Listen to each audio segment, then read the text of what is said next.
Good evening, namaste, everybody.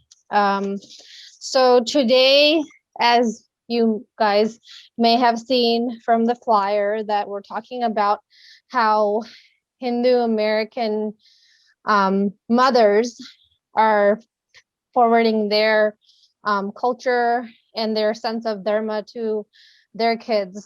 And we have three wonderful women here, Shaktis, to talk. They're going to talk about their experiences and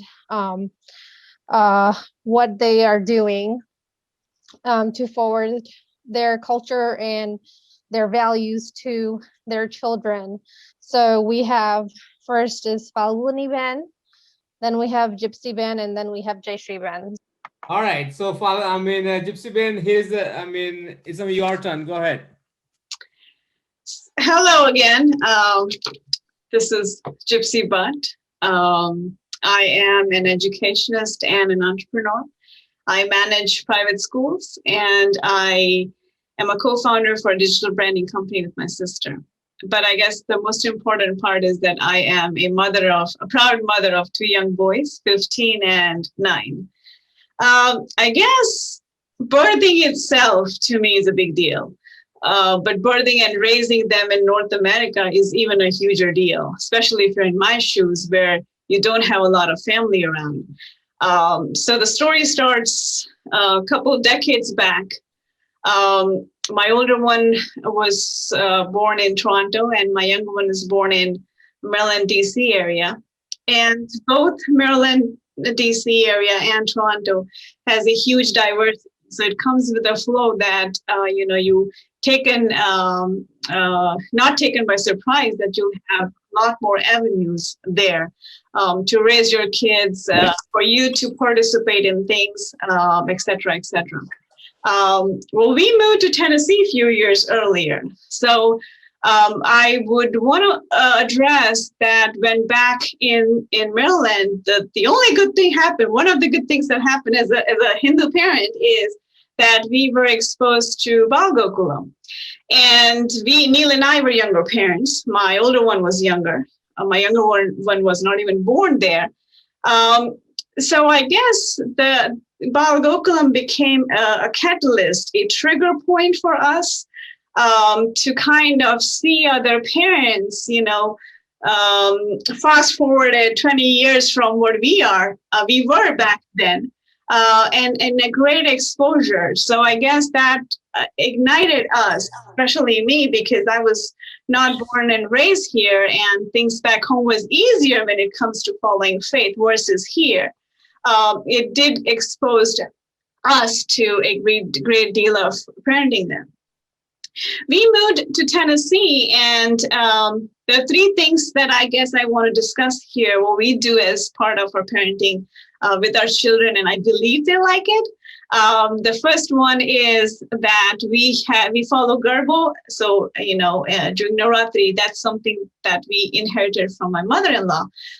During Navratri time, which comes right after the school opens, we would all gather as a family and, get all my dupattas and saris and all the decorative stuff that you can get from the house. And we'll have a nice, decorative place for the Garbo. And it happens that we've been doing it for a while now. Even my younger one looks forward to it. So he would associate this to the starting week of his school. And then he would say, oh, when does that festival come where I get to drink milk and sugar? Because that's all he remembers, because that's the prasad. Remember, we're all working people, so I can't do a bhog every night. So we keep it simple, just milk and sugar. The other thing we do, and I think our kids like it, is doing Abhishek, Shivji no Abhishek and Rudrakshni Mara on their birthdays and important days on our anniversaries and things like that. And I guess I like it because I have two boys, as I just said. They sit down. We do 11 Maras that day. So they sit down, they look at the diya for that much time, and they sit down. And I mean it when I say they sit down. So it's more like meditative, and they say Om Namah Shivaya. So they're chanting, that. And I think it gives them and the entire house good vibes for that time. The other thing happened, and one of the good things that COVID brought us was the extreme exposure of my son and my husband's bonding over music. My husband is into music. He sings and plays several Hindustani instruments. And my older one is also learning. But because of COVID, we were all cooped up, like all of you guys. And they started talking ragas. And my older one plays Hindustani raga-based music and the Western music as well. Now with Hindustani, there's great exposure of raga and permutations and combinations. So he started liking those things versus the other part. And he would just sit, both of them would just sit and do ragas and permutations and combinations for hours. And I guess that was a very happy, feeling to have as a parent, that your child is inheriting something that's not only your culture, but very close to your passion as well. So I guess that's something that was good. So I guess nutshell, celebrate as much as you can with your children. Find an organization like Falgokulam that you might, have association with in your area, and which might help you find more like-minded people like yourself. I guess these are the few things that we practice, and feels good. And I am hoping my kids like it too. Next, we have Rajshri Ben. Seriously? Yes. Seriously? That was not the order we discussed. But anyways, Gypsy Band, go ahead. Hello, everyone. Jai Shri Krishna. I'm Jayashri. I'm also proud mother of two teenagers, 19 and 15-year-old, a boy and a girl. Fortunately, we have been in Maryland, Howard County, and there are a lot of Indians. So it was a lot easier for me to practice what we have done back home. Also seeing, for the kids to see the other kids who also practice the same culture and tradition, it was a lot easier to carry on our traditions at home here. Just like Gypsy Band said, during Navaratri, she has garbo. So same here, we do have for the 9 days, we have garbo every evening. We do dhoop and then aarti. And for Diwalis, instead of hosting Diwali parties, we have been for over, I think, 10 or 12 years, we do Annakur after Diwali, the first weekend, whatever is convenient for all the friends and family. We do Diwali Annakur at that time. So kids look forward to that, the Navaratri and Diwali time. Of course, Holi is their favorite because they get to play with the colors with their friends too.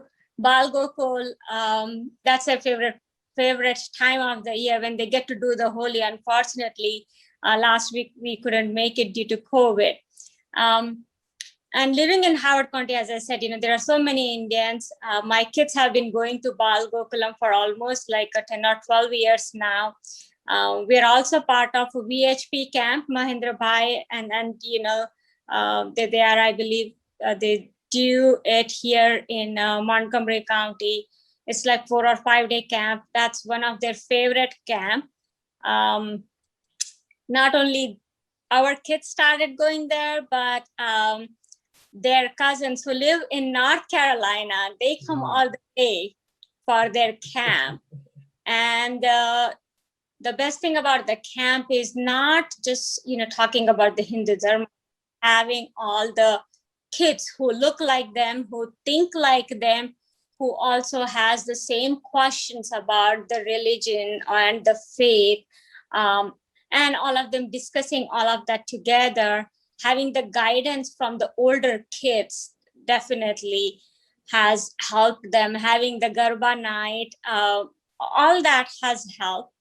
A typical day at our house is like first thing in the morning, irrespective of what day it is, everyone knows that as soon as I get up and I start working in the kitchen on my Spotify, I have Hanuman Chalisa, I have that for me.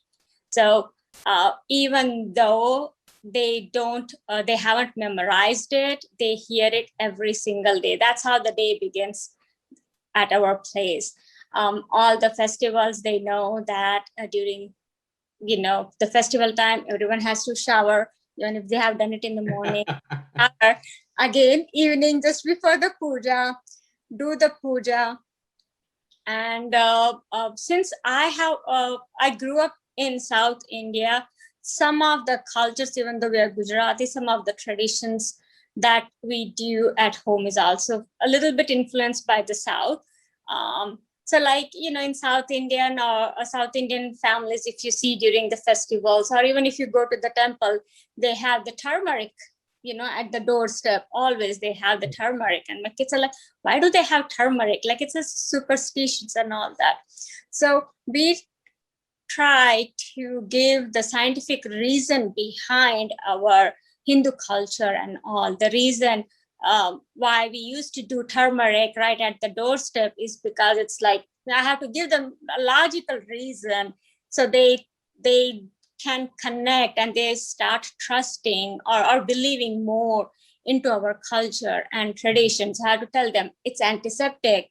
It is also antibacterial. So back in olden days, in order to prevent us and everything coming in, these are our tradition. All our tradition culture, it has scientific reason. So they started on it, and it has come to a point where they know everything has a reason, what we do, how we do in our culture. So fortunately, I hope we are doing the right thing by exposing them to as much as culture as we can. Mhm. So here you go. Okay, thank you, Gypsy Band. And so last but not least, Falguni Band. Definitely Faluguni now. Right. That was very nice, discussion that both of you gave. Thank you, everyone. Namaste, Jai Shri Krishna. My name is Faluguni Singh.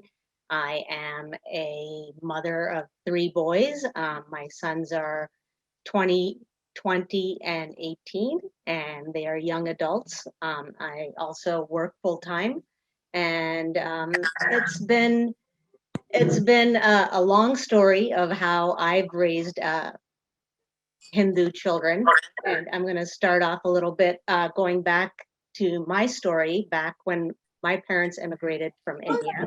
It was many, many years ago.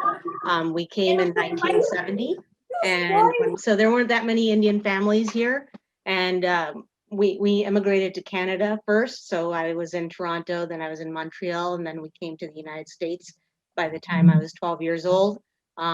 We were in Delaware, and in Delaware, there was only 6 to 7 families that were Indian. We knew all of them, 1 Gujarati, 1 Punjabi, 1 South Indian, 1 Bengali. They were from all over India, right? So the common language was Hindi. And they started their own Hindi classes on Sundays that our parents took us to. So I started getting Indian culture through my family. You know, Gujarati food every time you're home, you speak in Gujarati, you do everything as if your parents were still in India when you came into the house, but when you went out of the house, you were mixed in with the American culture, right? So I grew up that way. Then in 1983, I went to 1981, I went to a VHP camp. That was like the first or second VHP camp in Boston, Massachusetts. And of course, we loved it. All the kids were young. You know, you're talking about your kids, but I was a kid back then, and I attended that camp, and I saw everybody that was similar to me and in the same phase of life. We had a great time. We learned Hindu dharma. We learned yoga.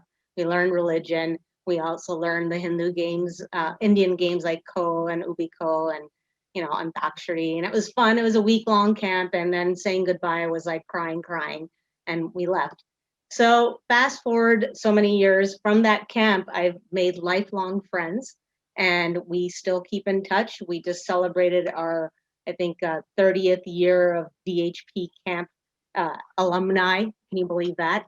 And now from that camp, I also met my husband, and he was at the same camp, but he and I didn't know each other back then. And fast forward 10 years, in our 20s, we met again. I got married to him. So that was like one of the best things of VHP that ever happened to me. Again, fast forward another 10 years, I have young kids growing up in America with not that many temples, not that many Indian families. All of this has just been around in the last 20 years. So we had family here. My family is large. We have a huge family in New Jersey, and I would attend all of their religious gatherings, pujas, festivals, and we would celebrate. And when my kids were growing up, they were growing up in Boston, I started taking them to Bal Vihar, which is part of the VHP organization. And I think they started when they were about 5 years old, and we continued that till they were about 12 when we moved down here. The Bal Vihar really instilled some culture along with religion, along with teaching the children some dharma by the mantras that they were teaching, all of the mantras that everybody knows, but you know, if you learn it in a group setting, you actually recall what it is and learn it. And after the Bal Vihar, you know, I started taking them to camps as well. We feel like we've given them a Hindu identity with all of the things that we do in our own house, with me doing seva every day. They're getting prasad, they're understanding what's going on and why I do seva. Also, we celebrate all of the festivals with a big dhoom dham, right? Diwali, they were doing the puja with us. We just celebrated Holi in a big way. So maybe it was over exaggerating when they were younger to make them get into it, but now they are into it, and they have an idea of religion and Hinduism and dharma and karma and what it is to do the right thing in life. And so I think I have instilled a Hindu identity in my children, even though I may not be considered like I'm not first generation because I wasn't born here, but I came here so long ago. My husband is first generation, my children are second generation. So carrying it forward, we're giving them the tools that they need to keep that identity. And I have a special guest. So in this day and age, it's a don't tell me culture, it's a show me culture. Absolutely. This is my son, Rohan. Hey, Rohan. Hello, everyone. This is my son, Dhruv. Hey, Drew. So Ready for the camp, guys? Yep. Can't wait. All right. I think So, what would you guys like to talk about today? How did your mom raise you as proud Hindu Americans? well, Mom, she touched on all the points really well. Just there in that explanation. I kind of came and volunteered to share how I gained my connection to Hinduism, and I credit this mostly to my parents for understanding that I was really a visual learner when I was really young. I was really into art, really into sketching, and that's kind of stayed with me throughout my whole life. And it's a big part of who I am. And my brothers and I, we all really enjoyed cartoons when we were really young. And one way that they got us into understanding Hinduism was through this. It was a phenomenal movie about the Ramayana that was animated.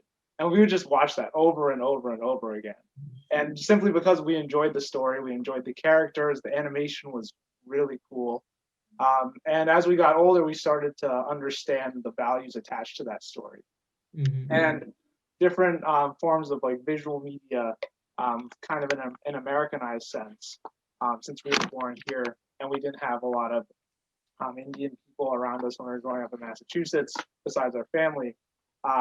Every once in a while, we would get our hands on like the comic books that would explain various stories from Hinduism.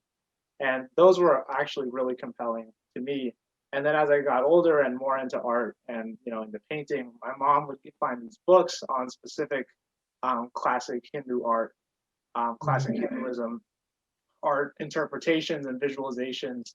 I forget the name of the book, but I used to read it like every night before I went to bed, just like checking out paintings and checking out the descriptions of them and how, the gods were portrayed in the various stories, what part of the Vedas it came out of, if it was part of the Mahabharata, and really internalizing those stories based on how I saw the artwork come out of that. And even today, I remember someone early on the call I've been listening in mentioned ragas. I'm also really into music, and my little brother is too. I love music. We all love music. We dabble on like the tabla and the harmonium, just messing around, but we also play instruments. But over the summer during COVID, I got really into painting. On our deck, I would set up a canvas and I would start painting, and I would start listening to ragas as I would paint for inspiration. And it was actually really cool. It's just a very different form of music than what I normally listen to. A lot of young kids listen to hip hop and rap, and I'm one of them. But switching over to ragas gave me this new inspiration and learning about, why ragas were written, who they were written for, and then hearing that come out in the music and then creating something while I was listening to that music really, it culminated and it was inspiring and really tied back to that Hindu identity my parents instilled on me through other activities that I did. So that's a little bit about how I made a connection to all the things my parents exposed me to. Cool. Fantastic. How about you, Drew? I agree with everything you said.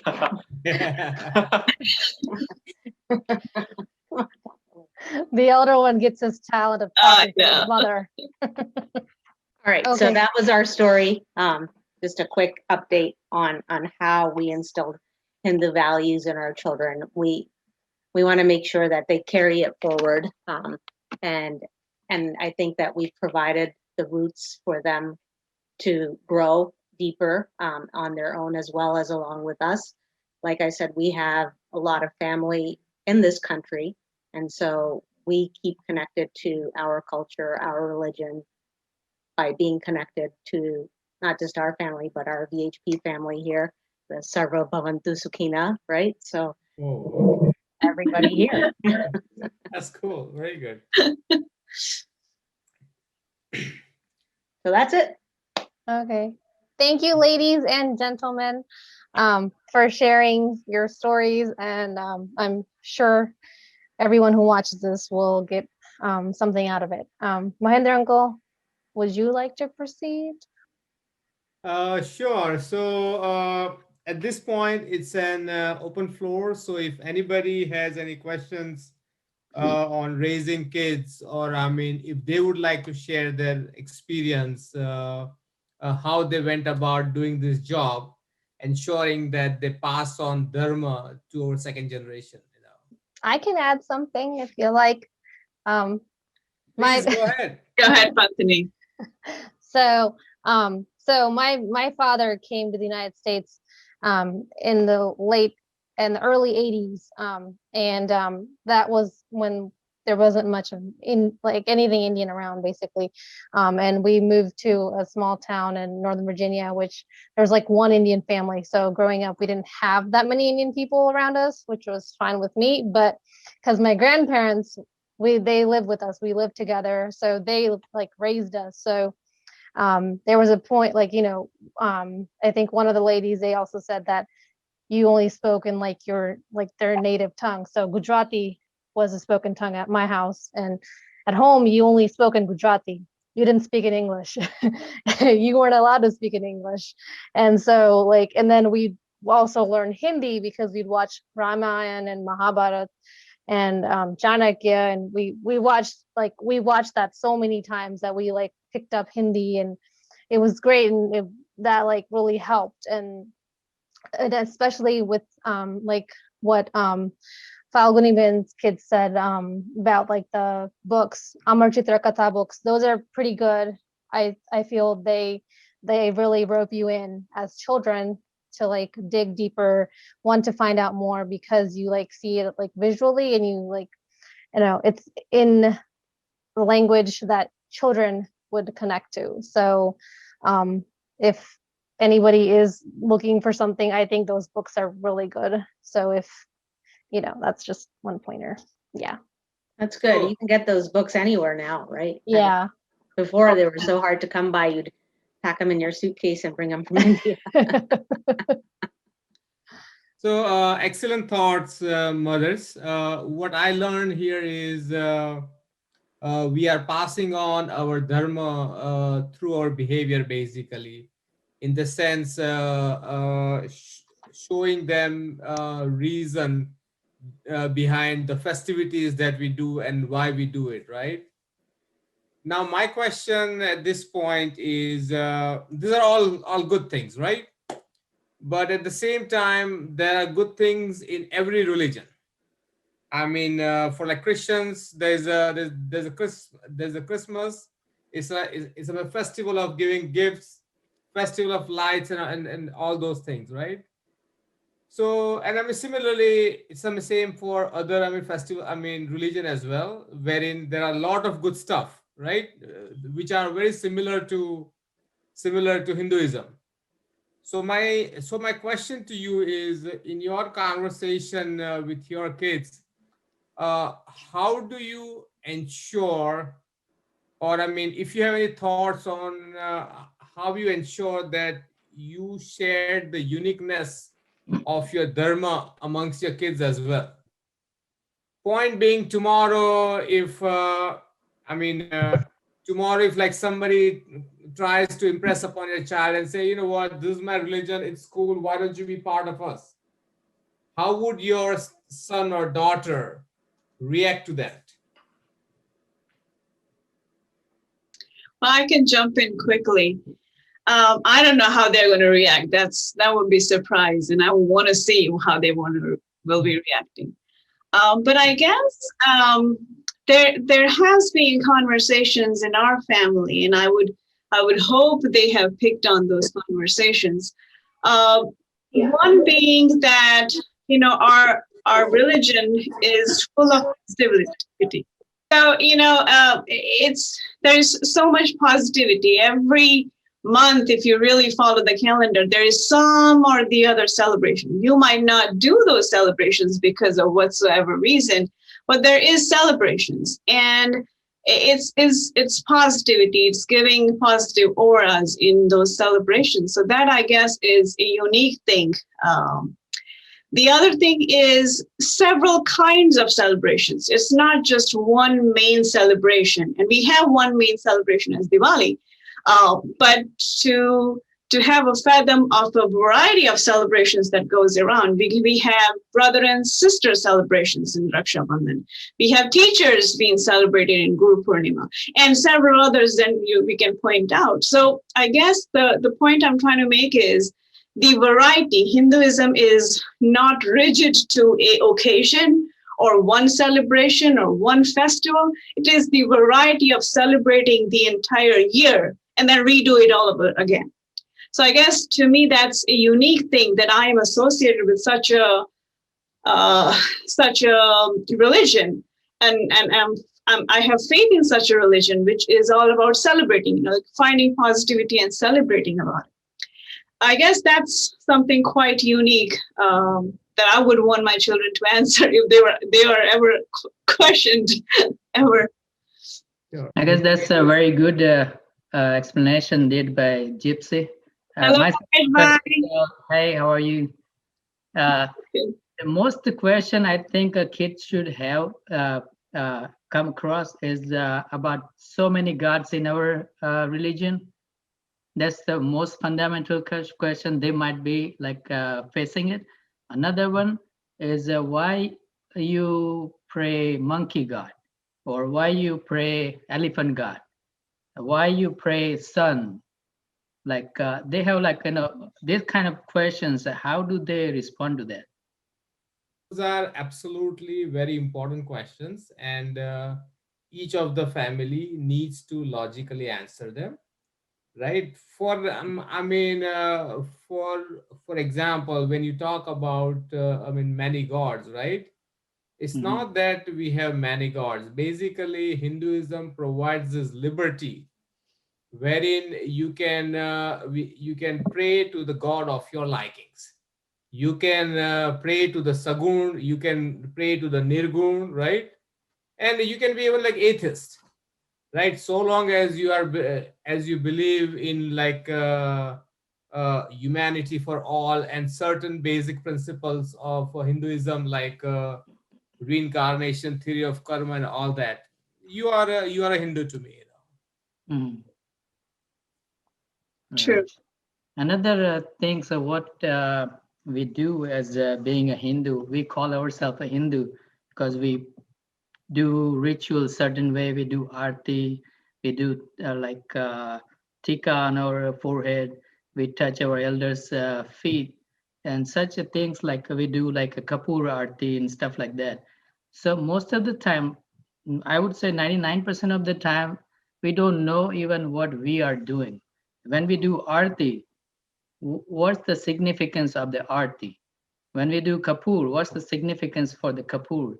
So if we know fundamentals, then we can pass it on to our next generation. But if we don't know why we are doing, because our generation never asked question to our parents. We were not allowed to ask questions, just do it. That's how it came to us. Like this is the way we should pray. So we just keep doing the same thing what they've been telling us. But now the new generation will not do it unless we tell them why you need to do it. What's the reason behind it? They always need a reason why you need to do it. So I think we need to know like every reason why. There is I believe me, there is the scientific reason behind every ritual we have. Yes, we do. If you want to answer some of the questions, Mr. Patel, I was asked, those questions, why when we go to the temple, why we are given the dharma, like in most of the temples, you get the tirth. It does have some camphor or camphor flavor, at least in South India, we have that. And I was asked, like, why do they always have that flavor in it? The reason for that is camphor has a lot of antiviral properties in it. And so many people coming into temple, these days, maybe not as many, but in olden days, a lot of people used to come into the temple, and that was just like a form of purification. And also the chants, water has a memory. So when you put a camphor into the water, so it works as an antiviral, and the chants, the arti, the vibrations, that all creates a positive memory for the water. And when you drink that water, it carries that positive energy at a cellular level into your body. That was the reason why the camphor was used in the temple. And when it comes to the fire is like a form of the arti that they do. That is for the cleansing, because as a human body in our Hinduism, we are made of like 5 elements, and every element needs a cleansing. So when you're walking barefoot on the earth, that's like a form of a cleansing. Then when you're out in the wind, it's some form of a cleansing. When you are taking a shower, it's also a form of cleansing. So when it comes to the fire, when you do the arti, it's form of a cleansing of negative energy around you. It's not just, you're cleansing, or the God loves the fire and you're just going around and round in a circle. No, actually that is cleansing the energy around you, your aura. These are the scientific reasons. And I was fortunate enough that right from the very childhood, I was explained all these things. If you see most of the Brahmins or Pandits, when they sit to eat, they always, or even for prasad, they always do the panini dharavadi, Right. Water around our plate or the prasad. And we're like, why do we do that? It's not a superstitious or anything. I mean, in olden days, we didn't have dining tables or anything. Everyone used to sit on the floor and eat. And most of the houses were of mud, right?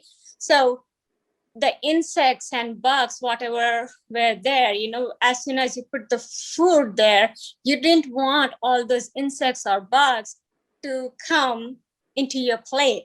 So you create that water boundary around the plate so that it does not come. So everything in our religion or culture has a scientific reason behind it.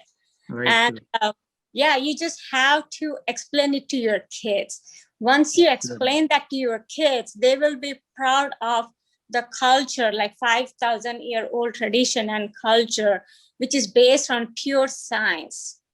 You know, it's not superstitious, but based on pure science, and they'll be proud of the culture we have. And I don't think as long as they are proud of it, they are going to change their identity or culture.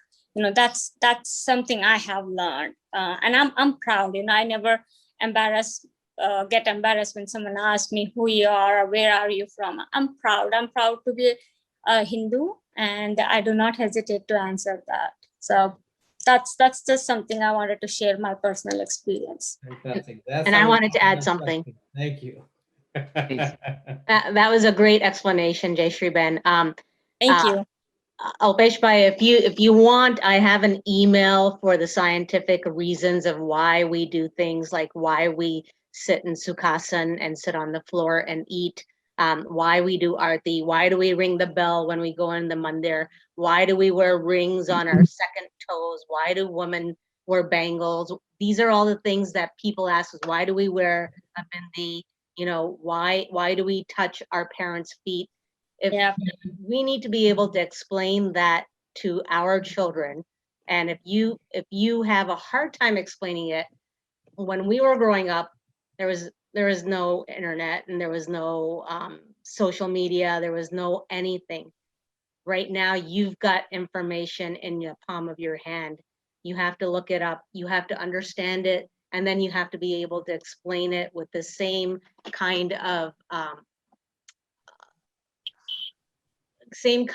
like meaningfulness to what you're trying to tell your child, so that they understand why we do these traditional things. And you know, sometimes the customs do fall out of favor. We don't sit on the floor anymore, we eat on tables. If I see an older person, I will definitely go and touch their feet, but sometimes you just don't even know who that older person is. You're in America, and now everything's like a little awkward, so at least you'll do a namaste, right? So you have to be able to say why you do these things. I didn't go back to India that often when I was here. It was just too hard for the whole family to keep going back every single vacation. But you're taught these things, and you're taught these things in an environment where there's like-minded thoughts, and this is that forum, this is that platform, right? So if you join this kind of organization, you will get that through the people that you're with. Now, again, when I was growing up, there weren't 50,000 organizations, there were not 20,000 mandirs, and where do I go? I mean, during COVID time, every mandir is sending me, we're doing Abhishek and we're doing Aarti and we've got this puja, and come. How many can you go to, right? But it's now everyone is looking for your attention. You have to identify with what you feel works with your values, your morals, and what you want to pass on to your children. Cool. Thank you, Falguni Ben. Pinky Ben, Gitanjali ji, any thoughts, questions? Yes, I would like to hear about your obstacles and hurdles to handle the situations, because like it's not everything like everything is not green every time. So any hurdles you guys faced? I guess several. Do you want us to go and give you examples? How old are your kids, Pinky Ben? Yeah, he's 19. Okay. He's a grown-up man. Well, I'm probably not the right parent, but I guess one of us just said earlier that, and I said when I talked, is you can't do everything that our religion is asking. So you just have to come up with 5 things or 10 things or 2 things or 1 thing that you and your family and you and your spouse, first of all, agrees on to follow, like, just straightway go ahead and do that every morning. We do Devo every morning. So my older one now has taken the lead, and he does the morning Devo because he showers first because his bus comes the earliest. And then the evening Devo, I do it because I'm at more ease at that time. So you just go with whatever is comfortable, whatever works with your schedule, but do something that keeps you engaged in your religion, number one, and that your children do have something to look forward to. They, just like you have dinner every night at a certain time, you have Devo at a certain time every night. And it doesn't have to be fancy, just few things that you can come up with that works with your family is perfect, I guess. Yeah, it's like for me, it's a different story because like we moved here in 2016 and he was 13 or 14. So in India, he used to do everything like, and for myself, I can say that I am a little bit strict. So I'm not sure if like my expectations are more or like he's changing because of the culture here, cultural stigma is there, and he's 14, so it's like teenage problems maybe. So many things are hard for him as well. So I'm not pushing him, but I'm literally worried. I didn't say anything to anyone. I'm just trying by myself, and yes, definitely I have Garba, and I can say if Chandrakant Bhai is not in Mangal Mandir, I can do Aarti and Puja. I am that much religious and I know everything in Sanskrit. I can do that.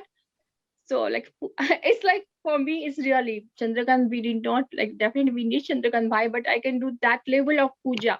And like my son, he was doing agarbatti every day in India, and now he's like he's changing as I maybe age, maybe culture, maybe that the Yeah, stigma. I think Pinky Ben, there are two components to your question. If if I may provide my thoughts, first component is there is a cultural transition and age factor.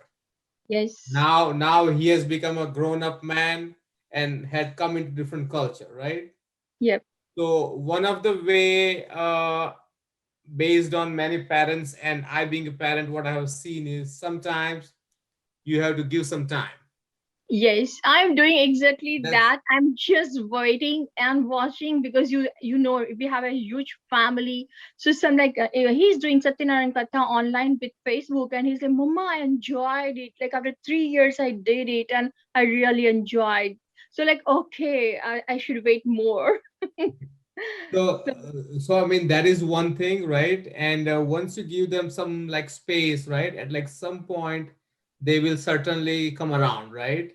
yes, And in this time period, normally the child is able to have better communication with like one of the parent. yes, So let that one parent, continue that conversation at the pace the child wants, right? And then second component to what to your query was I think was pertaining to more about Hindu American identity, our belief systems, our characteristics of our dharma, right? So those you can instill by your own behavior, and at the same time either watching certain programs or like having certain healthy discussions, yes, right? One thing that besides teaching dharma to my kids, one thing that I try to discuss with them, I try to have interactive conversation with them wherein we sometimes indirectly talk about what are the similarities and differences between different religions. What sets Hinduism apart from another religion? It's not that we are trying to put down another religion, but you need to talk about the uniqueness of your dharma. Like, for example, I think I mentioned this other day, right? That my son, when there's a question from a like mother that why should we pray when all the Bhagwans are good? There was some question, right? So to that he just simply replied that Papa, so long as we know the reincarnation and theory of karma, everything else will fall in place. Everything will become absolute logical, you know. So anyway, so I mean, I hope I answered your question, you know. Oh yes. So I just want to make sure, am I doing the right thing or not? But I'm happy, Joe. Someone said that like I should wait and watch, and I'm doing exactly that. But I'm like, I was so worried about everything. What I'm doing is right or not. So Well, it's- that's, I mean, typical of Pinky mother, Bean, right? you're the mother, Pinky Bean. You can never do wrong to your child. oh God, I know. Yeah. You have faith in yourself. Everybody can go wrong, but you. So there you go. What I felt, what I like nowadays, what I'm feeling is that kids can be grown up, but not mother. For us, it's like a kid. So Yeah. like बच्चे बड़े हो रहे हैं पर mummy नहीं हो रही, mummy वही की वही है, छोटी रह जाती है, बच्चे हो जाते हैं बड़े. Correct.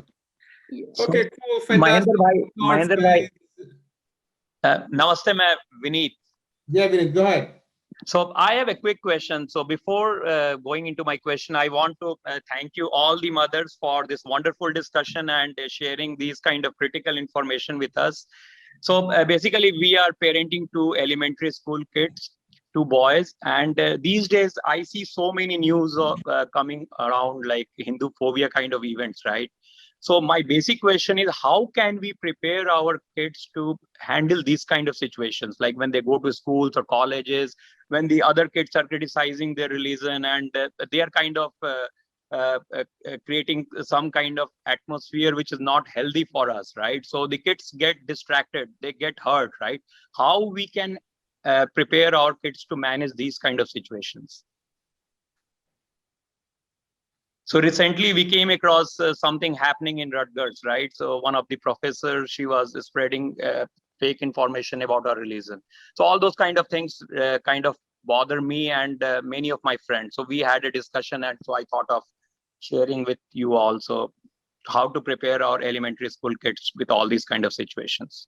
Well, I'm going to answer just my Sure, opinion. sure. I think that if the more knowledgeable the children are about their religion, the more they can defend the wrong that is being said. If you don't know about the religion, then it's very hard for you to open your mouth and defend what you believe in, right? So one of the things that you have to do is teach the religion to your children, teach what you believe, what's right, why we do things, like the science behind some of this, which is the email I'll send out to this group, and to not bend down, right? To stand up for what you believe in. Sometimes you have to take a punch, sometimes you have to take a thupper, sometimes you have to give a thupper, but you got to do it, and you can't just stand back. That's I said my opinion. So but for Rutgers, what's going on there, all of the Hindu organizations have gathered together. They have a petition that was signed. They're going next week when a consensus of about 300, 400 people to just talk about this thing at Rutgers University. You can also join a cause, right? If you feel so strongly about something, Sure. take action. Correct. And if I can talk to that piece again, Namaste Vineet, good to see you. Yeah, namaste, Rahili. As Falguni Ben ने अपना experience बताया, Gypsy Ben ने बताया, and I'm forgetting Jayashree Ben. In at least Falguni and Gypsy's experience, आप लोगों की families यहाँ पे थी. Your families are here, extended or not. I can speak quickly, and Vineetji, then touching to your point. Sure. Raising a child in this country when you have no family around, I think the Hindu identity starts right from the time your child is born. To Falguni Ben's point, ki if you are proud in who you are, and I have cited this incident in my neighborhood, kids drew a satya on a swastik, satya jisko hum bolte hain, on snow, and there was a huge hue and cry on the HOA board ka Facebook page, and everybody was like, hate and this and that. When Manish got his new car, Pandit ji ne Satya lagaya, and everybody, all the Indians around us, 99% of the Indians told us, when in Rome, be Roman. And we stick to our guns. We said, we are teaching you, a Satya is different than a swastik. We shared with them the Wikipedia pages. And would you believe, all the Hindus, Indians, they did not support us, whereas all the Caucasians, non-whites and non-Indians came and thanked us and said, thank you for educating us. So I think the very first thing is, when you as parent inculcate pride, but when you feel proud about the culture and you do it, your kids learn it. I have told this thing to Sapaji so many times. Bal Gokul, Gypsy Band said, Bal Gokul, Falguni ji said, Bal Gokul was such a turning point for us. We got all the support. Imagine when you don't have your parents, you don't have your husband's parents, you don't have kaka, chacha, mama, mommy, nothing. Bal Gokul became the family for my child. And then VHPA camp happened, and then we saw all the amazing counselors. Panthani, I don't know if you remember me, Kali Puja, I and you, we worked together. So all of these kids have been so amazing that my child, she is 15, एक बार school में बहुत बारिश हो रही थी, and she told her friend, this is when she was in 2nd grade, it seems Indra Bhagwan is either very happy or very angry. But the thing is, kids relate. They understand we worship all 5 elements of nature. And finally, this year, she opened a South Asian Student Association club in her high school. Mind it, our high school is a very white Caucasian high school. We have quite a few Indians in our area, good percentage, but we do not have their inclination. So the kids don't, moms do puja, dads do puja. The kids will just come in puja, stand and, oh, okay, prasad, okay, fine. So at some point, you cannot push the kids, but you will have to tell them, get them involved. And Gypsy Band said, celebration. So you find motivation, girls find motivation in dressing up, boys find motivation in playing, right? It's a reward kind of a thing. You bring them in, you give them something that they connect with, they enjoy, and in process you are teaching them. So I think being proud of it, starting very early. And with South Asian Student Association, not only my child is teaching her very white school about Hindu traditions, but she's equally respecting Eid and all of these other SARC country traditions. So I think it's like, okay, I respect you, so I command that respect as well. I'll educate you. I want to be educated. So I think those things start very young, and we need a Bal Gokul, Sapaji.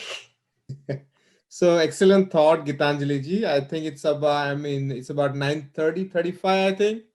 So just one last point I would like to mention here is that given that we live in a social media world, right? I would urge all the parents, right? Of course, you have to do your work at home, raising strong, proud Hindu-American kids. But at the same time, I will urge all the parents to share dharma and dharma-related and Hindu-related history on social media from time to time. There is no harm in sharing certain facts about our dharma, Hindu and Hindu history, because majority of the knowledge that is gained in today's world or kind of referenced in is as well coming through social media, right? So I mean, if we do not teach right thing, or if we do not propagate the right thing and correct history out in open social media, somebody else will be teaching their side of the story, or I mean their dharma, to our kids. So with that being said, unless Pantri has anything else to say, I think we are done for the evening. And let's just do parting prayers. Who would like to lead the prayers? Om Bhurvah Tat Savitu Varenyam Bhargo Devasya Dhimahi Dhiyo Yo Nah Prachodayat. Om. I will complete, given the Navratri is approaching, I will complete, I will just say Ramayana in just very quick 30 seconds. Shri Ram Rameti Rame Rame Manorame Sahasranam Tatulyam Ram Nam Varane Eki Shloki Ramayanam Ado Ram Tapovanadigamnam Hatva Mugam Kanchanam Vaidehi Haranam Jatayuvarnam Shugriva Sambhasanam Vali Nigrahanam Samudataranam Lanka Puridahanam Paschad Ravan Kumbhakarnam Etadvi Ramayanam Iti Shri Ramchandra Bhagwan Ki Jai. Thank you very much, Shakti. Appreciate.